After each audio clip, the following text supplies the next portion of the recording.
ರೀತಿಯಾದಂತಹ ಅಭಿವೃದ್ಧಿಗೆ ಇಟ್ಟಿರ್ತಕ್ಕಂಥ ಹಣ ಕಳೆದ 3 ವರ್ಷದಲ್ಲಿ ಮೊದಲನೇ ವರ್ಷ 11,500 ಕೋಟಿ, ಎರಡನೇ ವರ್ಷ 14,500 ಕೋಟಿ, ಮೂರನೇ ವರ್ಷ 11,500 ಕೋಟಿ, ಒಟ್ಟಾರೆಯಾಗಿ 37,000 ಕೋಟಿ ಕಳೆದ 3 ವರ್ಷದಲ್ಲಿ ಪರಿಶಿಷ್ಟ ವರ್ಗಕ್ಕೆ ಆ ಒಂದು ಸಮುದಾಯದ ಒಂದು ಅಭಿವೃದ್ಧಿಗೆ ಸೇರಿರ್ತಕ್ಕಂಥ ಹಣ ಸಂಪೂರ್ಣವಾಗಿ ವರ್ಗಾವಣೆ ಎಲ್ಲಿ ಮಾಡ್ಕೊಂಡಿದ್ದೀರಪ್ಪ ನೀವು ಅಂತ ಕೇಳಿದ್ರೆ ಗ್ಯಾರಂಟಿ ಯೋಜನೆಗಳಿಗೆ ಹಣ ಬಳಸ್ಕೊಂಡಿದ್ದೀವಿ ಅಂತ ಹೇಳ್ತಾರೆ.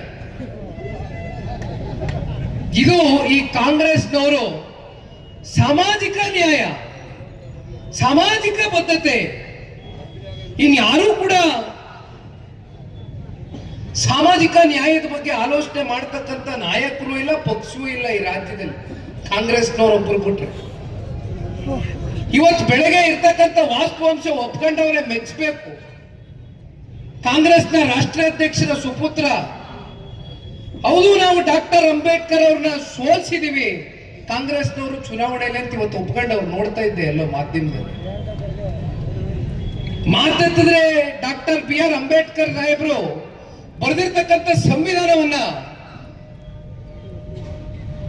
ದೇಶದ ಗೌರವಾನ್ವಿತ ಪ್ರಧಾನ ಮಂತ್ರಿಗಳು ಬದಲಾವಣೆ ಮಾಡ್ತಾರಂತೆ, ತಿದ್ದುಪಡಿ ಮಾಡ್ತಾರಂತೆ ಅಂತಕ್ಕಂಥದ್ದನ್ನ ಕಳೆದ ಲೋಕಸಭಾ ಚುನಾವಣೆಯಲ್ಲಿ ಸಾಕಷ್ಟು ಇಡೀ ದೇಶದಲ್ಲಿ ಅಪಪ್ರಚಾರವನ್ನು ಮಾಡಿದ್ರು. ಆದ್ರೆ ಆ ಒಬ್ಬ ಪುಣ್ಯಾತ್ಮ ಇವತ್ತು ನಮಗೇನು ಸಂವಿಧಾನವನ್ನ ಕೊಟ್ಟೋಗಿರ್ತಕ್ಕಂಥವ್ರು, ಸಂವಿಧಾನಿ ಶಿಲ್ಪಿ ಅಂತ ನಾವೇನ್ ಪೂಜಿಸ್ತೀವಿ ಅಂತ ಡಾಕ್ಟರ್ BR ಅಂಬೇಡ್ಕರ್ ಸಾಹೇಬ್ರ ಸೋಲಿಗೆ ಕಾರಣಕರ್ತರಾದಂಥವ್ರು ಒಂದು ಸಲ ಅಲ್ಲ 2 ಸಲ ಅವರು ಲೋಕಸಭೆ ಮೆಟ್ಲು ಹತ್ಲಿಕ್ಕೆ ಬಿಡದೆ ಇರ್ತಕ್ಕಂಥ ಹುನ್ನಾರವನ್ನ ಮಾಡಿದಂತ ಪಕ್ಷ ಈ ನಮ್ಮ ದೇಶದಲ್ಲಿ ಯಾವ್ದಾದ್ರು ಇದ್ರೆ ಅದು ಕಾಂಗ್ರೆಸ್ ಪಕ್ಷ. ಇವತ್ತು ಮಾತೆತ್ತಿದ್ರೆ ನಾನು ಚಾಂಪಿಯನ್ ಅಂತಾರೆ.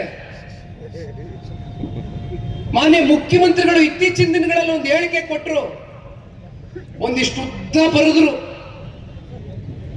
ಎಕ್ಸು ಟ್ವಿಟರ್ ಖಾತೆ ಅಂತಂತಾರ ಅದನ್ನ, ಅದರಲ್ಲಿ ಇಷ್ಟು ಉದ್ದ ಬರ್ಕೊಂಡ್ರು. ನಾನು ಕುರಿ ಕಾಯುವ ಒಂದು ಸಮುದಾಯಕ್ಕೆ ಸೇರಿರ್ತಕ್ಕಂಥವನು, ನನ್ನ ಮೇಲೆ ಎಲ್ಲರೂ ಕೂಡ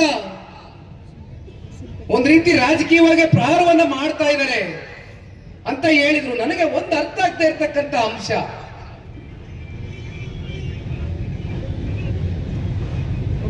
ನಮ್ಮ ಕರ್ನಾಟಕ ರಾಜ್ಯ ಕಂಡಂತ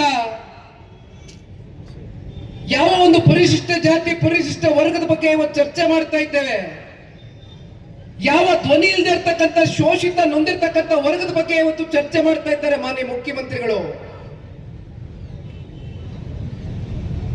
ದೇವರಾಜ ಅರಸರವರು ನಮ್ಮ ರಾಜ್ಯವನ್ನ ಪ್ರತಿನಿಧಿಸಿದ್ರು,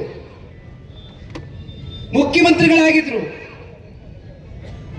ಅವರು ಏನ್ ಪ್ರತಿನಿಧಿಸಿದ್ರು 8 ವರ್ಷಗಳ ಕಾಲ ಅವ್ರಿಗೆ ಮೀರಿ ನಾನು ಒಂದಿನಾರು ಹೆಚ್ಚಿಗೆ ಆಡಳಿತ ಮಾಡಿದ್ದೀನಿ ಅಂತಕ್ಕಂಥ ಇತಿಹಾಸ ಸೃಷ್ಟಿ ಮಾಡಬೇಕು ಅಂತಕ್ಕಂಥದ್ರ ಬಗ್ಗೆ ಮಾನ್ಯ ಮುಖ್ಯಮಂತ್ರಿಗಳು ಮುಂದೆ ಹೋಗ್ತಾ ಇದ್ದಾರೆ.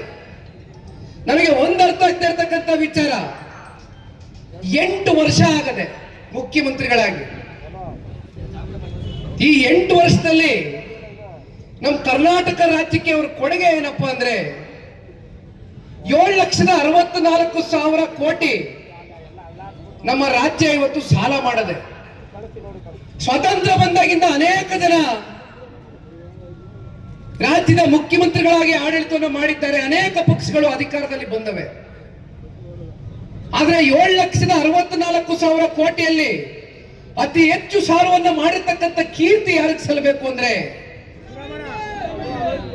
ನಂಗೆ ಬೇಜಾರಾಗ್ತದೆ ಹೇಳಕ್ಕೆ, ನೋವಾಯ್ತದೆ ಹೇಳಕ್ಕೆ, ಆದ್ರೆ ಇರ್ತಕ್ಕಂಥ ವಾಸ್ತವಾಂಶ ನಾವು ಮರೆಮಾಚಲಿಕ್ಕೆ ಆಗೋದಿಲ್ಲ. 5 ಲಕ್ಷ ಕೋಟಿ ಸಾಲ ಮಾಡಿದ್ದಾರೆ 8 ವರ್ಷದಲ್ಲಿ. ಅದರಲ್ಲಿ ಕೇವಲ 3 ವರ್ಷದಲ್ಲಿ ಪ್ರತಿ ವರ್ಷವೂ ಕೂಡ 1 ಕೋಟಿ ಸಾಲ ಮಾಡವ್ರೆ, 1 ಲಕ್ಷ ಕೋಟಿ ಸಾಲ ಮಾಡವ್ರೆ ಪ್ರತಿ ವರ್ಷ. ಅಂದ್ರೆ ದಿವಸಕ್ಕೆ ಎಷ್ಟಾಯ್ತು? 300 ಕೋಟಿ. ತಿಂಗಳಿಗೆ ಎಷ್ಟಾಯ್ತು? 8,500 ಕೋಟಿ. ಕರುನಾಡು ಟೈಮ್ಸ್ ಚಾನೆಲ್ನಲ್ಲಿ ಸುದ್ದಿ ಮತ್ತು ಜಾಹೀರಾತು ನೀಡಲು ಈ ನಂಬರ್ಗೆ ಕರೆ ಮಾಡಿ.